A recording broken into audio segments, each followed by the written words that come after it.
And welcome back to another episode. We're glad to have you here as always. Today we have another special episode because we're going to be talking about Tesla quality.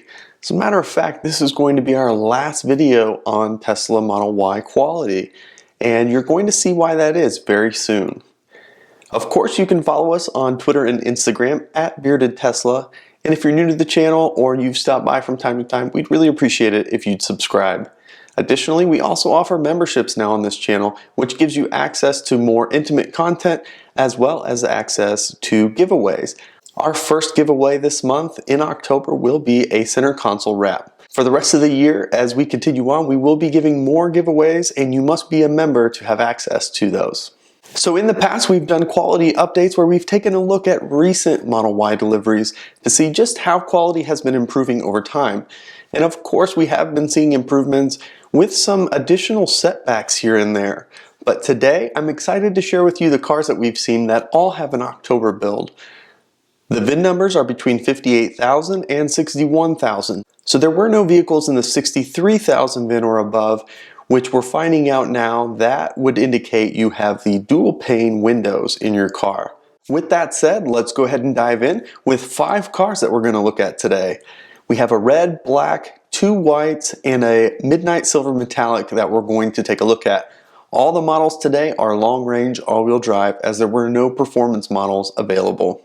Now this first car is a 60,000 VIN number. It is midnight silver metallic with Gemini wheels. Unlike the last quality update we did, it looks like Tesla has solved this issue where the doors aren't set straight, as the bottom of the doors are level with the rocker panel. The front right panel gaps do look good. The doors are level across the top of the trim.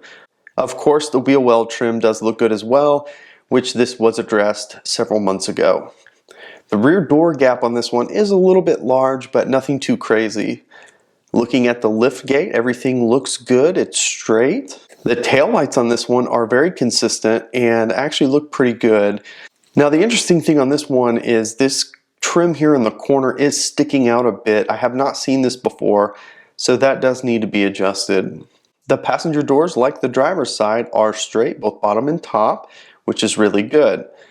And the panel gaps on the front right, those look good as well. It does appear that this car does need some minor trim adjustment overall. So this is actually a pretty decent car. Nothing too major. Everything that we're seeing is very minor, and there's only a couple of things that I would say need to be addressed on this car. The next car we're looking at here is a red long-range all-wheel drive with Gemini wheels with a 60,000 VIN number, built on October 11th. Hood looks good. The fender near the light looks good as well. The front right panel gaps look really good. The driver's side, both doors look straight on top and bottom. That looks good.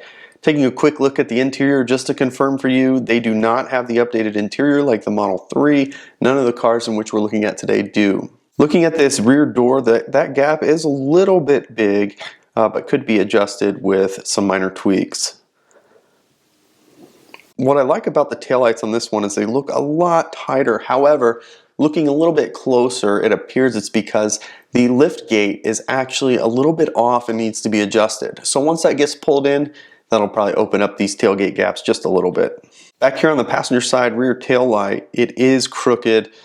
This is a minor adjustment that can be fixed and addressed. Liftgate does need that slight adjustment, and again, that is something very minor. The doors look straight, both top and bottom. Trim looks good. Coming around to the front though, this one has the largest gap in the front corner, and we haven't seen gaps like this for a while, so nothing too crazy, but it is a little bit wide on this particular car. Overall though, looks really good. This next car we're looking at is a white long-range all-wheel drive with Geminis. It's a 60,000 VIN, built on October 11th.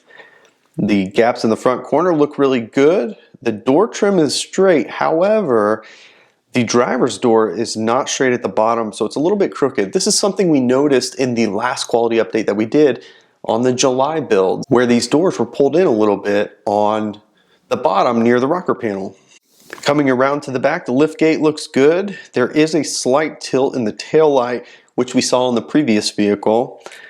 Here's the best news on this particular car. Although this isn't a perfect match, the white bumper on this car looks better than any white I have seen to date, period. There is no question about it.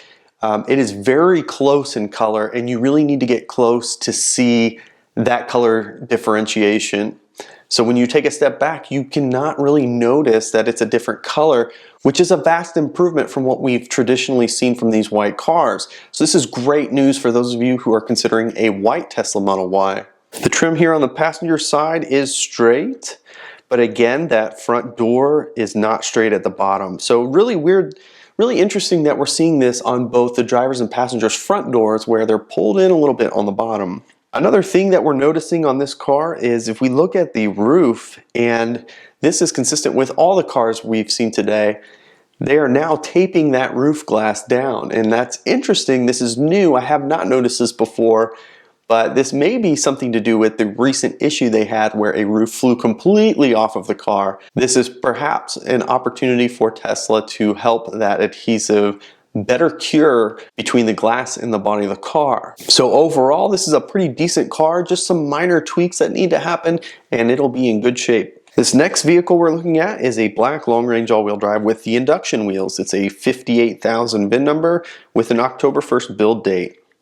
The panel gaps here on the corner look really good. The trim is straight across the doors, and the bottom of the doors are straight on this one. The lift gate back here looks pretty straight and looks correct.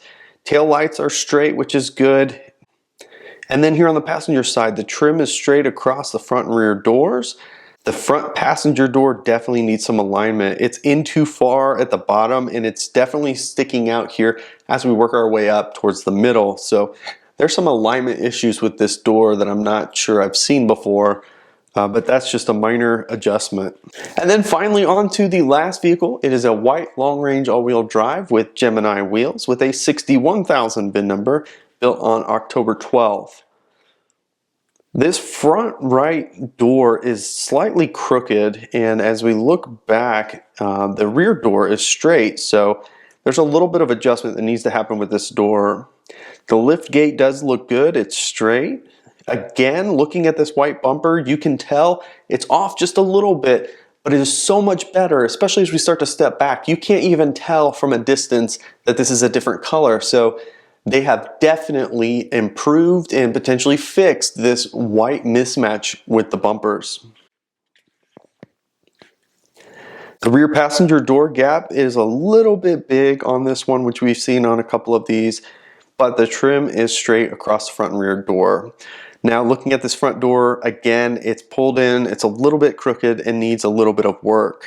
So there are the 5 cars that we saw this month, all with October build dates. And some of the things that we're seeing are, there's some minor issues, but very minor. Now these cars do still have those manufacturing stickers on them, so it would suggest that perhaps these have not been completely brought in to the service center and had any adjustments made before delivery is set up. So hopefully these will be having some of those minor adjustments made before delivery is scheduled. Even if that's not the case, the issues that we're looking at are some alignment issues with doors. So these can be addressed very easily here at the service center, which is a vast improvement from what we've been seeing in the past. Additionally, I'm excited to see that the white mismatch issue has been addressed at a very high level. The bumper does not look as off as it used to, so something has changed and Tesla has addressed this in some fashion. If you were wanting to get a white Tesla Model Y, I can tell you now, the mismatch is very subtle and you have to be close to see it. From a distance, it looks like the same color, which is what we expected from the very beginning. So this has been addressed and this is very encouraging news. Additionally, my biggest takeaway from this is consistency, where some of these cars are almost perfect and others have little things here and there. There's not a lot of consistency on each of these cars. And these cars were built within a very small time frame, some of these on the same day. So it's interesting to see that, but at the same time, these issues are very minor.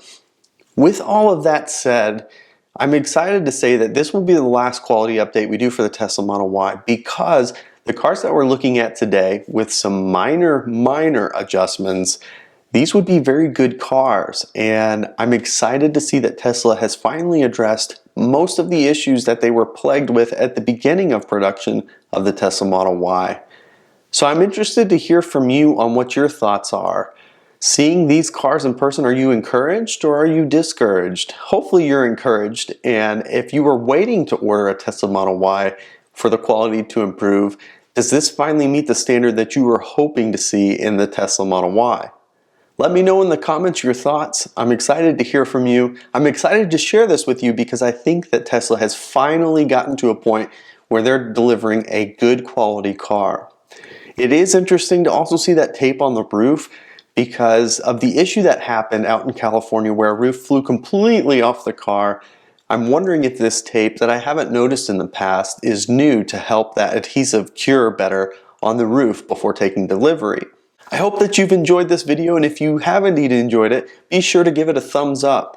Also, if you haven't already subscribed, we'd really appreciate it if you'd click that subscribe button. You can also join the channel as a member where you'll have access to perks, including giveaways. Thank you so much for joining us, and we'll catch you next time.